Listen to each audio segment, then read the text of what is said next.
sensual. They will assault your senses. They are incorporated.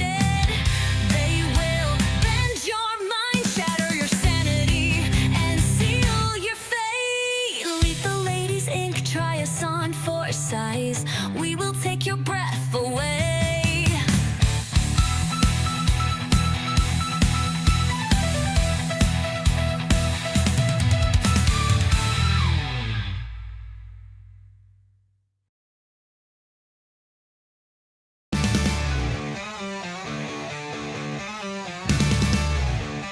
VHS attacks in your living room.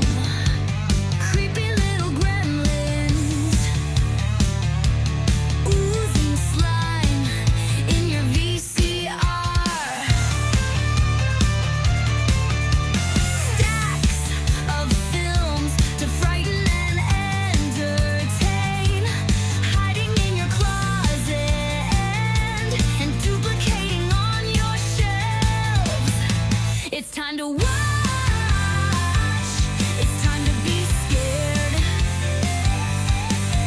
Don't look behind you. It's a mess back there. It's a VHS overload.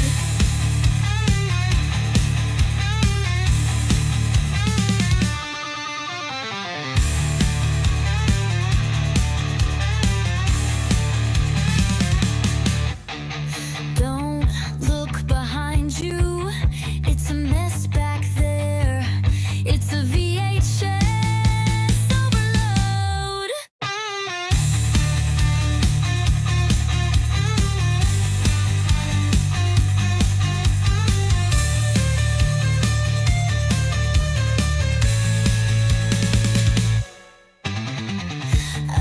Oh, oh, oh, oh, oh.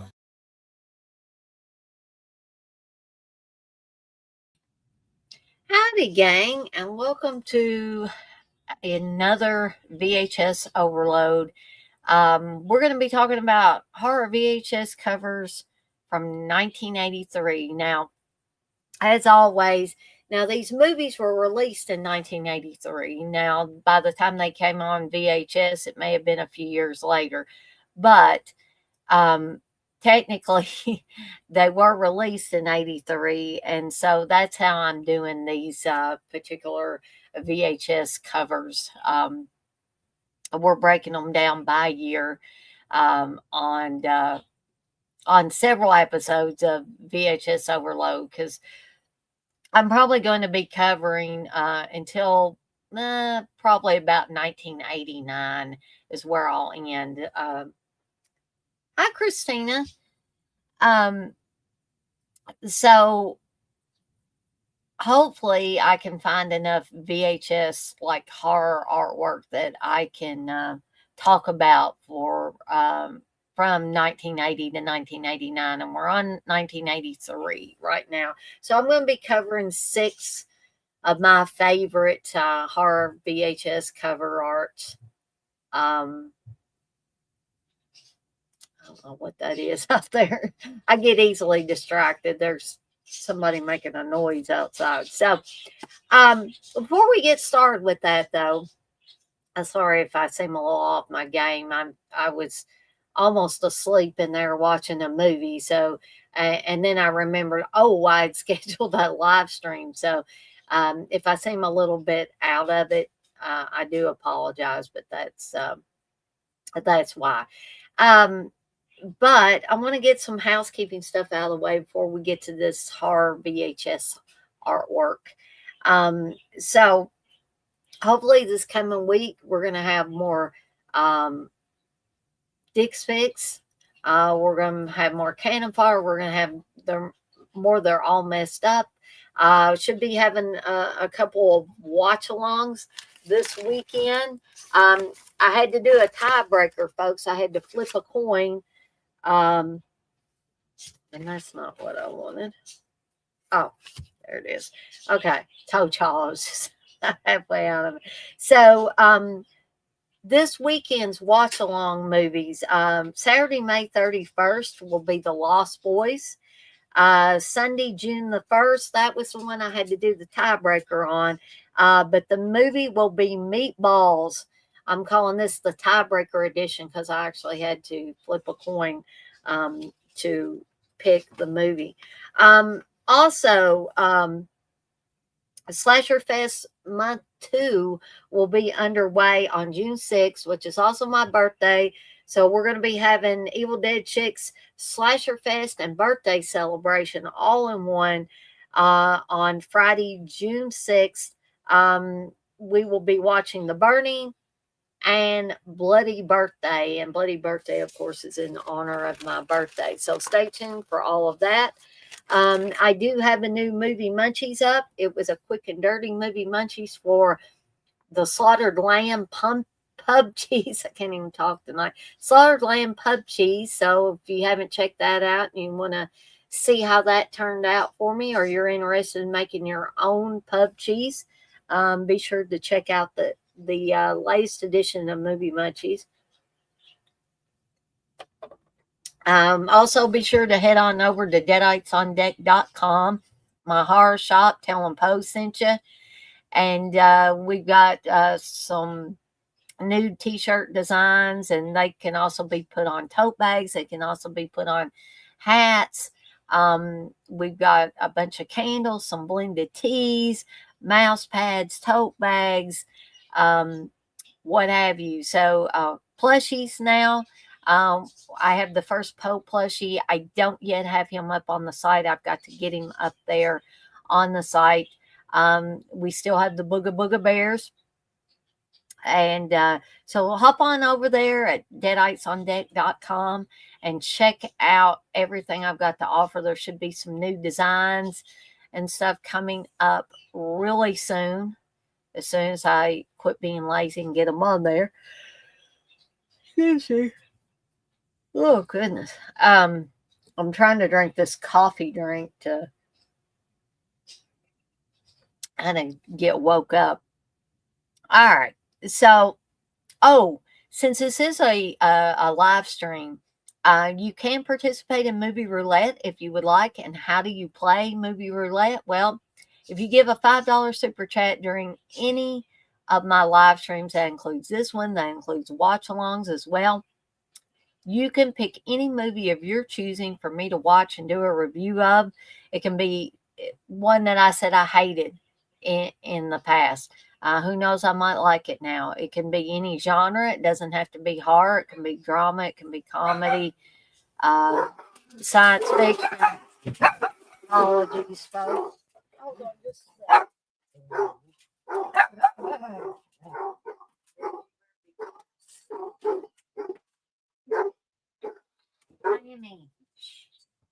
Sorry about that, folks. But again, when you have 5 dogs living in the house with you, you know, you're bound to have some noise and some dogs wanting to go out at some point in time. So, so you can participate in Movie Roulette if you'd like to tonight, or anytime I do a live stream.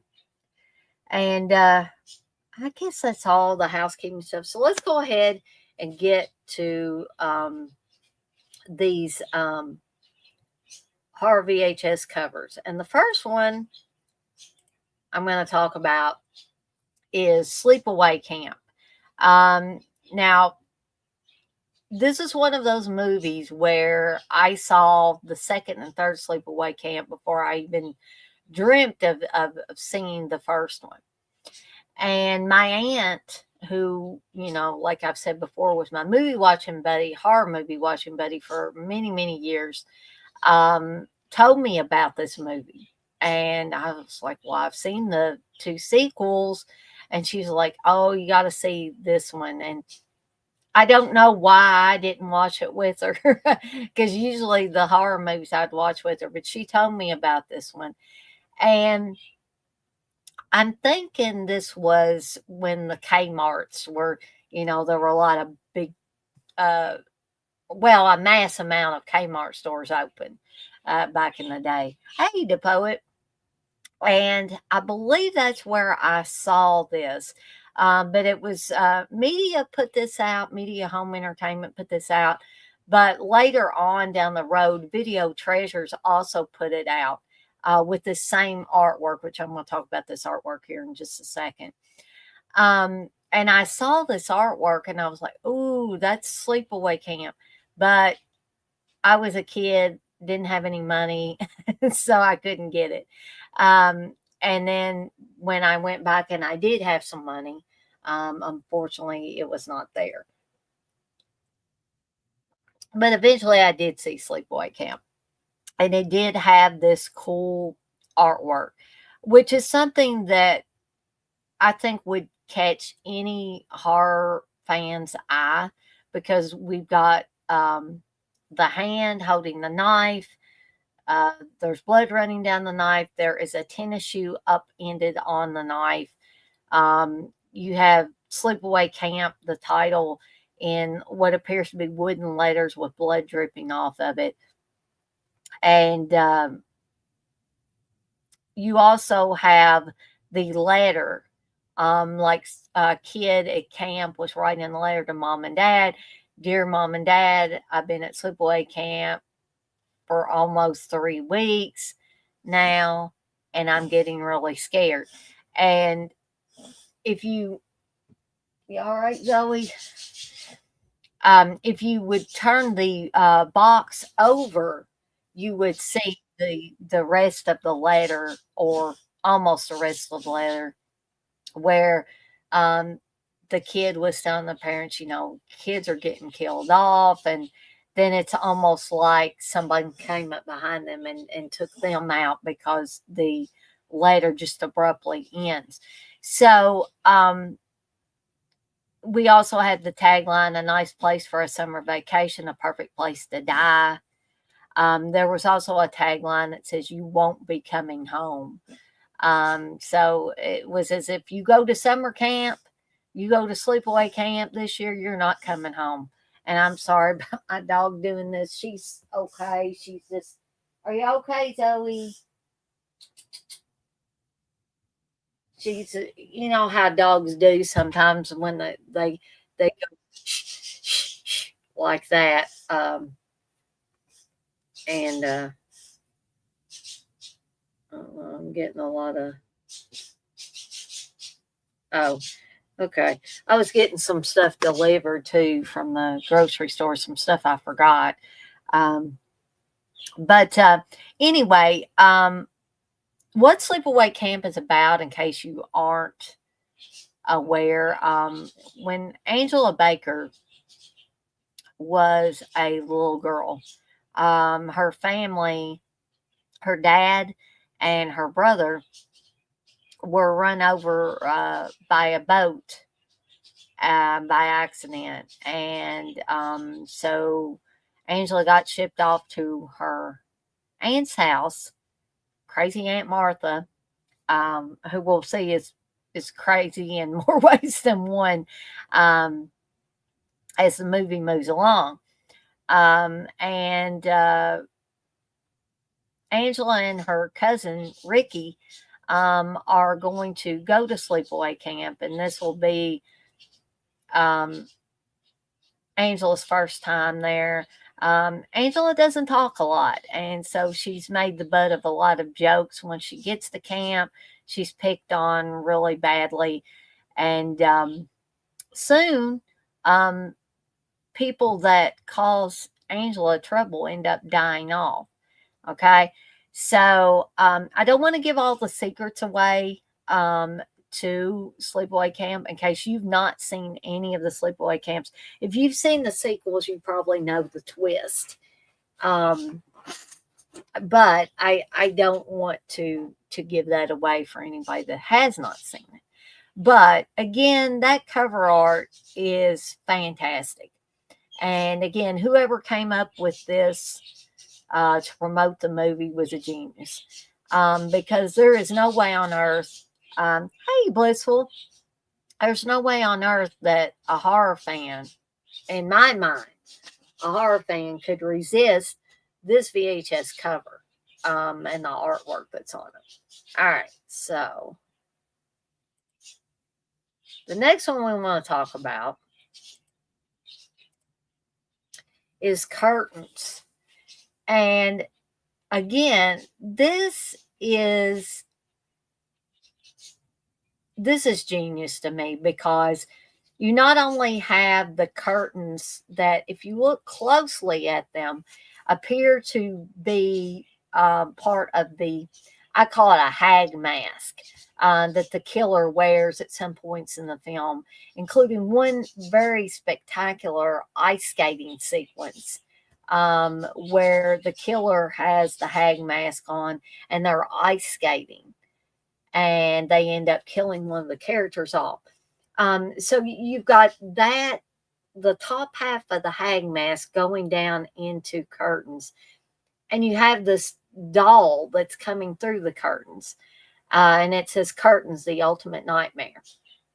And I know. For those of you that have seen Curtains, I think that Curtains is a great slasher film. But it has this doll that you see on the cover showing up at various points in the film, and it really has no reason to be there. But it's creepy nonetheless, and really, really adds to the film. It's a Canadian film, and Leslie Donaldson is in this. John Vernon's in this. Um, and I think it's a great little slasher film, not a time waster by any stretch of the imagination. Very entertaining. And I wish I could say that that was my copy of that, and that I had that cool shelf there. But no, that, alas, that's somebody else's stuff there. I see they have "I Spit on Your Grave" and some other movies there. Oh, goodness, so sorry. What is Curtains about? We have several different actresses who are trying out for the part of Audra, which is John Vernon's. He's a director, and he's making this film, and Samantha Egger plays his main squeeze, but he likes to have a lot of main squeeze. John Vernon does in this, and he's kind of sleazy. Well, heck, he's real sleazy. So he tells Samantha Egger's character, he tells her, you would make a good Audra, but you need to have yourself committed to a mental hospital so that you can really get into character for Audra. So she does this, and he has no intention of ever getting her out of this mental hospital. He plans on leaving her there so he can mess around with the other young cuties that have come to audition for the part of Audra. Um, so you may think she's the killer. Samantha Egger's character is the killer. You may think it's any one of these other lovely ladies that come to audition. But really good little tight knit little slasher. The Canadians, like I said, they had it going on back in the day. They were making some fantastic films, especially the slashers. I've said it before, I'll say it again, and I'll continue to say it. At that point in time, during the golden age of slashers, they were making better slasher films than the Americans were, in my opinion. Great cover art, great tagline, great use of the doll, whether it makes sense within the movie or not. It really, really works. That in combination with the top half of the hag mask that develops into some curtains, some flesh colored curtains. Anyway, that is Curtains. And I'm going to take myself out of the stream for just 1 second, folks. I'm going to let Reggie in. Y'all probably heard him making noise. I'll be right back.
All right, sorry, gang. I had to talk to Steve for a second too while I was away. Yeah, he's a sweetie.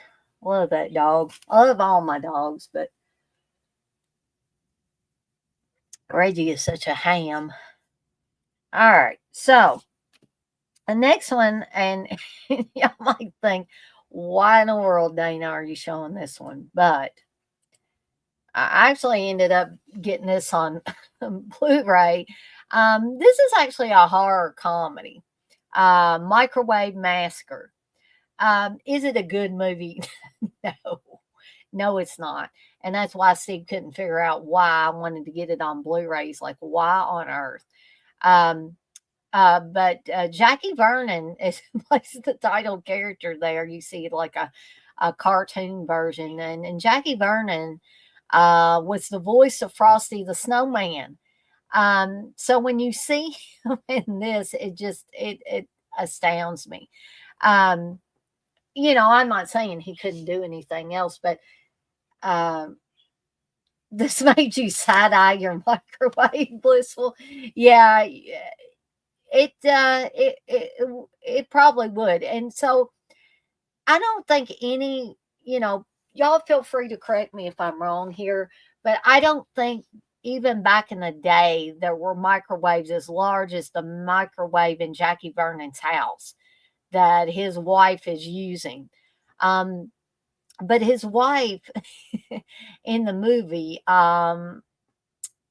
seems to see herself as a gourmet cook, and she gets mad at him because he just wants to eat regular stuff. He doesn't want to eat this gourmet delicacy she thinks she's making. She gets mad because he'd rather have hamburgers and french fries or something like that. And this is the midnight video version, VHS version of this, and I never saw this back in the day. Some of you may have that watch my streams and stuff, and I'd love to hear about your experiences with Microwave Massacre if you did. But I'll tell you, I didn't watch this on VHS, but it's pretty much the same cover art, which I can show you here on the Blu-ray. If I can find it here. That Arrow Video put out. I mean, it doesn't have Jackie Vernon, his character there, but it does have a little bit updated head in the microwave, and the word microwave looks like the countdown stuff on your microwave. So when I saw this, and if I had seen the VHS cover back in the day, I would have, I would have had to rent it. I would have known that it wouldn't be a good movie, but just that cover. And it says a creepy comedy about cadavers and cannibalism. And yeah, I mean, there's that cover just screams rent me for a horror fan, I would think. Now, if y'all think I'm just totally off my rocker, I'd love to hear your thoughts on that. But that cover would have got me back in the day if I had seen it. And this cover got me to buy it.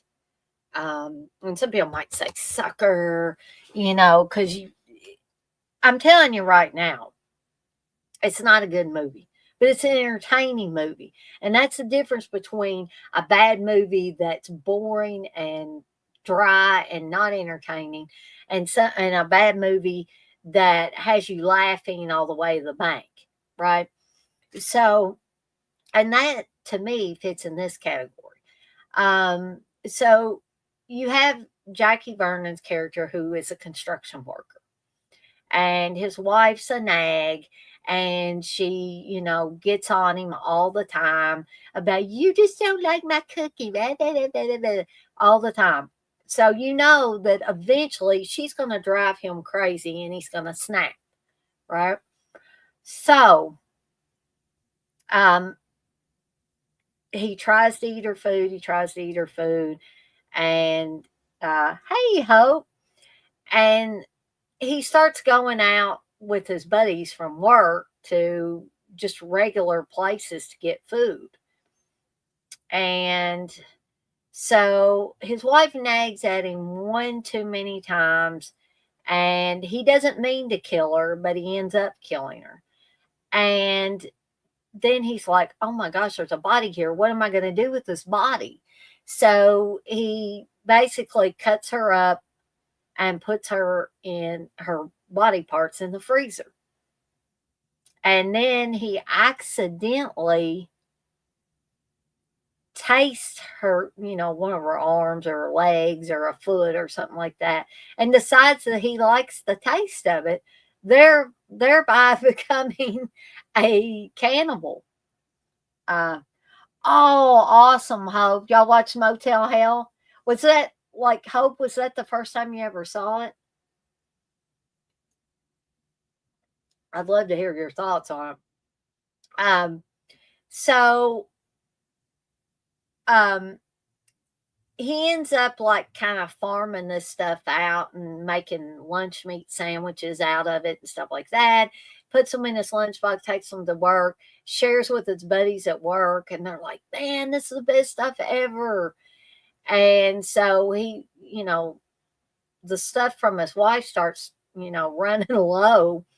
So her sister comes and says, "Where's my sister?" And he ends up killing her, and then he has more meat to utilize. He brings women to his house, um, and ends up killing them and using them as food products. Fun watch, yeah. I definitely agree with that. Um, Oh yeah, well, y'all might want to try Microwave Masker. Hope that's the one I'm talking about right now. Because it's a crazy movie, but it's entertaining too. Not a good movie, but it's one of those so bad they're good movies. So yeah, that cover art is enough to pique my interest. Anything that looks like that. And I will reiterate that Jackie Vernon's wife in this movie has the largest microwave that I've ever seen in recorded history.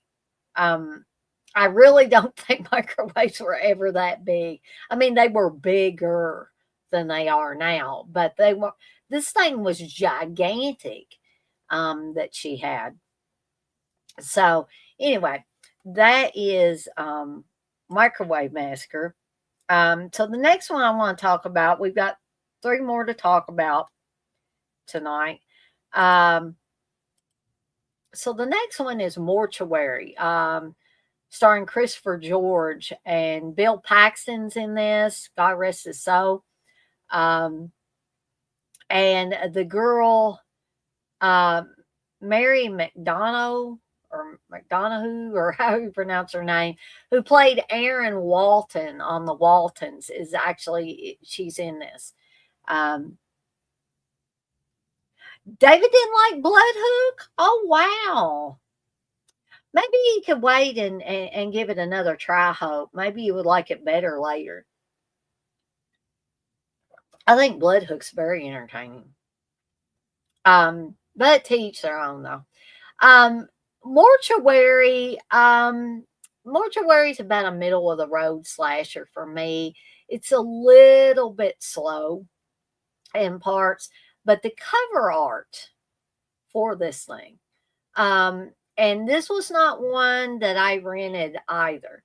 Um, I think I did get it on VHS many, many moons ago, though. And so I saw this cover art. And I do believe I have a Blu ray of it now. But it basically concerns a girl, Mary McDonald, who I think it's her father that dies under mysterious circumstances, and there's cult stuff in here, and grave robbing and all kinds of good stuff in here. Um, the only thing, like I said, is it's a little slow, and but not an awful movie by any stretch of the imagination. It's still a decent watch. But the cover art alone is just great, of the hand coming up out of the grave, the smoke, the foggy atmosphere around there, um, it, and the taglines, which I'm unable to read right now. I wonder if I can. I was pretty sure that I had this on Blu-ray now, but I could be wrong. I'm not sure where my. Oh, that's it. Right beside Motel Hell. So the MVD, the MVD Rewind collection, they put that out, and see, it looks, it's obviously a Blu-ray, but it has the Be Kind Rewind sticker on it and all that, and it's basically the same as the VHS cover. It says, "Before your funeral, before you are buried, before you are covered with the last shovelful of dirt, be sure you are really dead." And that, combined with the artwork, I think is just genius. Um, oh, and Linda Day George, Christopher George's real wife, is in this as well. Um, hey, Batman. Hope didn't like Madman. Yeah, I'd have to agree with the poet there. That it's not everybody's cup of tea, and I still maintain that even though I enjoyed Madman, The Burning still is a better movie to me. But again, to each his own. Um, People have different, different ideas of what makes a fun and entertaining horror film, or slasher film. And some people may lean more towards the more goofy, the goofiness of Madman mixed with the slasher stuff, while other people might go for the all out, balls to the wall slasher film, which I think that The Burning is. Some people might consider The Burning like a copycat of Friday the 13th films. Some people may say that it only has the raft scene, which I agree. The raft scene is a huge part of what people remember about The Burning. But still, I think it's a better made film than Madman. But that don't mean that I don't watch Madman and that I don't own Madman. I think I own Madman on 4K now, so I'm not gonna say anybody's wrong for liking Madman. All right, so we've got a couple more to talk about, and you want to talk about a wacky film? This next one here, Mausoleum. Me and Steve rewatched this again not very long ago. Um, but let's talk about this cover art here. Okay, you've got the stark red lettering that says Mausoleum. You've got the skeleton with its hands around the mausoleum. And then you have the tagline, "Centuries of evil have just awakened and no one is safe." This was put out by Embassy Home Entertainment. Just Before Dawn or The Burning. Ooh, that's a hard one, but I still think, for me, I love Just Before Dawn, and I love the concept of it and everything. But for me, The Burning still edges it out just a little bit, just not by much, but just a little bit. But I love Just Before Dawn more than I do Madman. It would be The Burning, Just Before Dawn, and Madman for me. Um, so Mausoleum, it's a wacky movie, and it's got a lot of A lot of skin showing on our main female. So what has happened is the female members of her family for years and years and years have become possessed by this evil. And so it's the main woman's turn to be possessed, and she's seducing her gardener and then killing people off after seducing them, and her eyes glow green, and yeah, all kinds of fun stuff in this one. Um, and I don't know how many of y'all have heard of. I'm guessing he was. I'm not trying to make it sound like chewing the corn here, but Marjo. I don't know how many of y'all have heard of Marjo. I hadn't until Steve told me about this guy. When he was a boy, he was a child preacher, basically.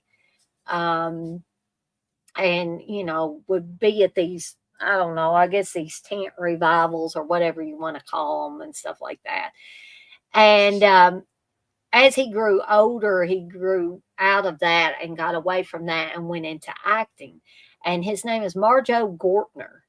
I kid you not, that's his name. And he plays the main woman's husband in Mausoleum. So if you haven't heard of Marjo Gortner, look him up. Um, he kind of had a interesting childhood and an interesting career as well. So when me and Steve rewatched this recently, I was like, "Hey, that's old Marjo again." He said, "Yeah, you forgot he was in here." But again, very good cover art. Whoever came up with the concept for this cover art was genius. Because the movie could have been a lot worse, and this still would have got people to rent it. Okay. So this one again wasn't one that I rented, but I had seen that artwork before, and so when Steve suggested the first time around that we watch it, I was like, okay, well, I'm game. I know you can't trust a book by its cover, all the time. Just like you can't trust. Um, all movies aren't going to be created equal, no matter what their cover art is, right? So, um, so you can't judge a book by its cover. You can't judge a movie by its cover in a lot of instances. But the cover art is fantastic for this. Very creepy. Anything with that stark red lettering that looks like blood dripping. Anything with skulls or skeletons or anything like that is going to catch a horror fan's eye, I think. So, anyway, that is Mausoleum. And the last one I want to talk about this evening is Sweet 16. And Sweet 16 was not a movie that I saw back in my video rental days. But the cover art for the VHS is pretty much the same as the DVD and the Blu-ray cover art. And what I like about this is not the naked woman there. Some of you guys might like that, but it's the way her body goes down into a reflection in the water, and it's a knife. So it's like her body is morphing into a knife, and then again you have that stark red lettering that says Sweet 16. Batman, you say, Dana, didn't you watch a movie called Hell Ho? He's in it. I did. I think I own that. Yeah, and I had forgotten that Marjo was in that. But hold on just a second, folks. You put mortuary back here. And hellhole not very long ago. And I know we're not talking about it per se, but this is the movie Hellhole that I have on Blu-ray, and yep, Marjo Gortner. Yep, Mary Warnoff's also in this, by the way, too. Um, but thank you for remembering that.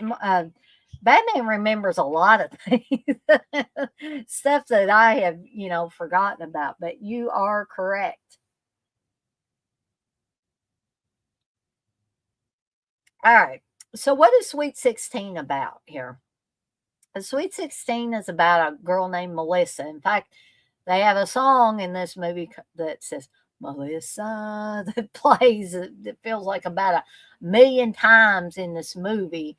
But again, this is a decent little slasher. Some of you may be able to figure out who the killer is in it. I mean, a lot of the suspicion lies on the Melissa character who's getting ready to celebrate her sweet 16 birthday. Uh, Susan Strasberg is in this playing her mother. Dana Kimmel is in this from Friday the 13th Part 3. I've always said, and Steve laughs at me about this, but ever since I read an article years and years ago in Fangoria, the ladies of Camp Crystal Lake, and I'm sorry, folks, for some reason, we've had these big black ants, and these suckers will bite you. At first, it was crawling on my arm. Y'all might have seen me brushing at it, and then it was crawling on my desk. So I don't know where these suckers are coming from, but it gets warm and all these bugs come out. But anyway, so years and years ago in Fangoria magazine, there was this article that they did where they talked about several of the quote unquote final girls in the Friday the 13th films up until that point.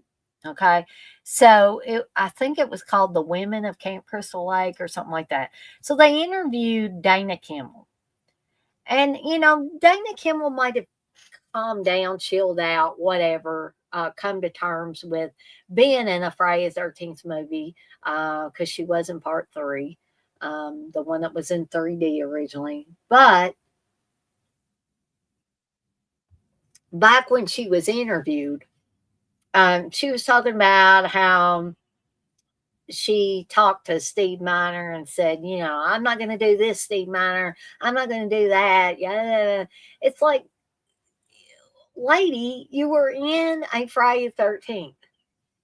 And you had to have at some point realized that this was a Friday the 13th movie.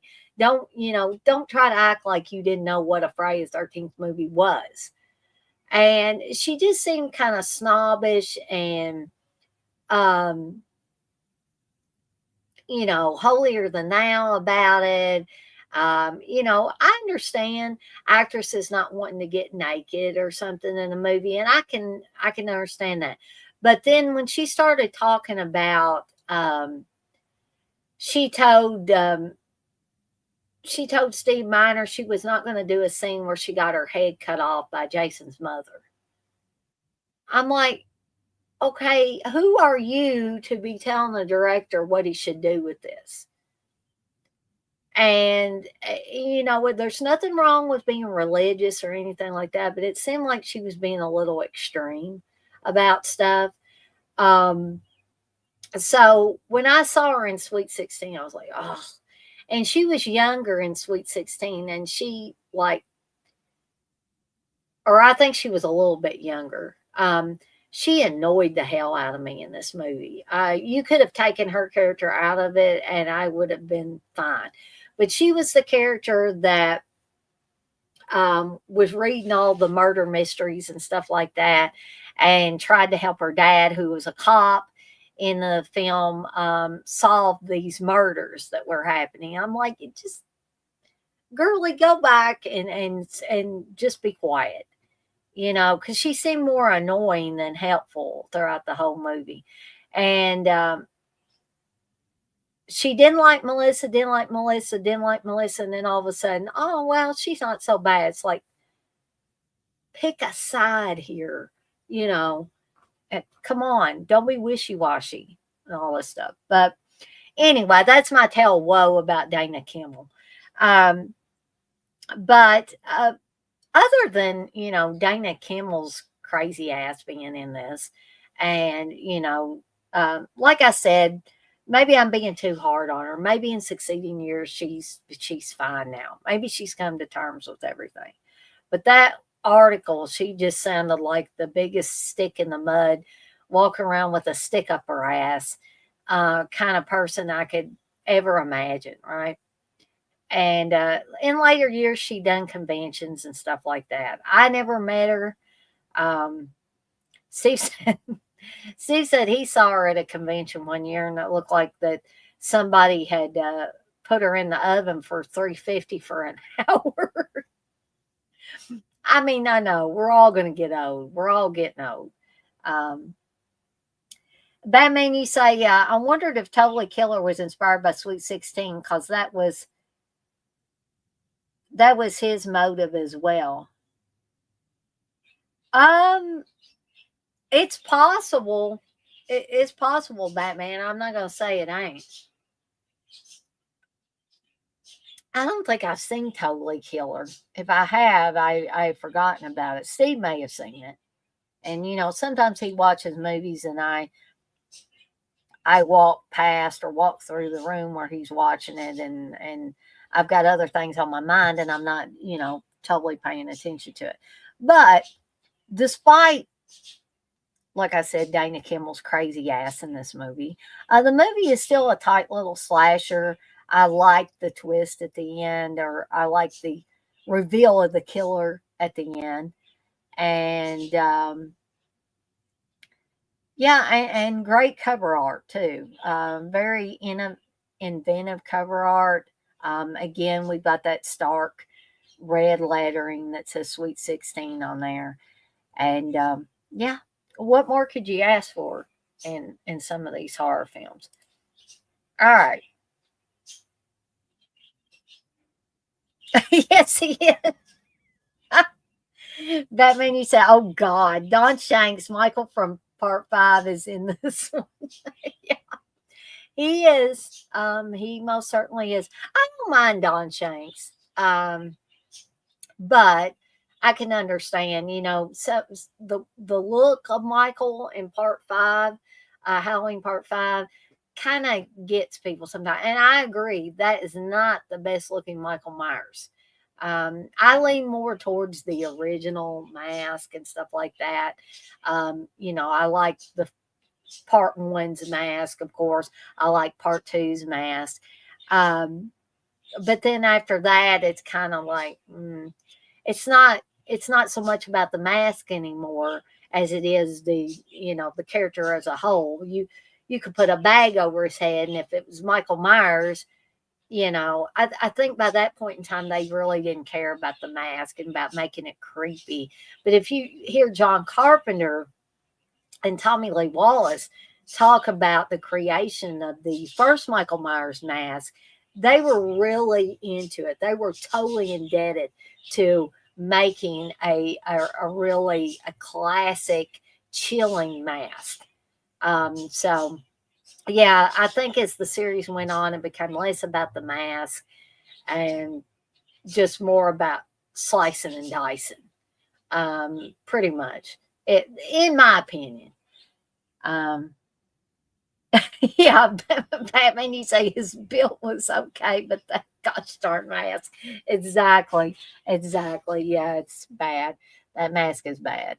Um, I don't know what was going on with the hair or anything. It was just crazy. Um, but I want to thank everybody that showed up for this edition of VHS Overload. Once I got over my kind of sleepiness, I was doing okay. And once we got the dogs taken care of and all that good stuff, everything was fine and went pretty smoothly.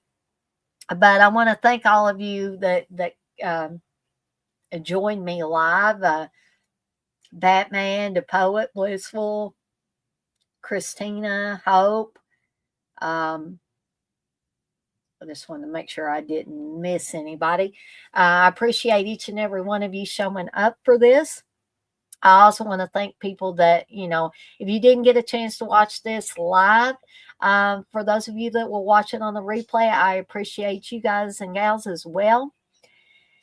And with all that being said, as always, I'm off like a dirty shirt. This shirt ain't dirty, but I'm off like one. And I want to remind everybody, as I always do before I get off of here for the evening, to be kind to one another and blaze that trail. I hope you guys and gals have had a wonderful Memorial Day holiday. I hope that many of you got to be off from work today and got to spend it with family and friends, grilling out or doing whatever it is you do on holidays such as Memorial Day. Including, paying your respects to those who have gone on before us. So I hope you have a fantastic rest of your Memorial Day evening. And this will hopefully be a short work week for everybody, including myself. I'm fully expecting to go in and have tickets be insanely out the wazoo. But maybe I'm wrong. Maybe I'll be totally wrong on that. In fact, I hope I am wrong. But I am out of here for now. But I'll see everybody next time.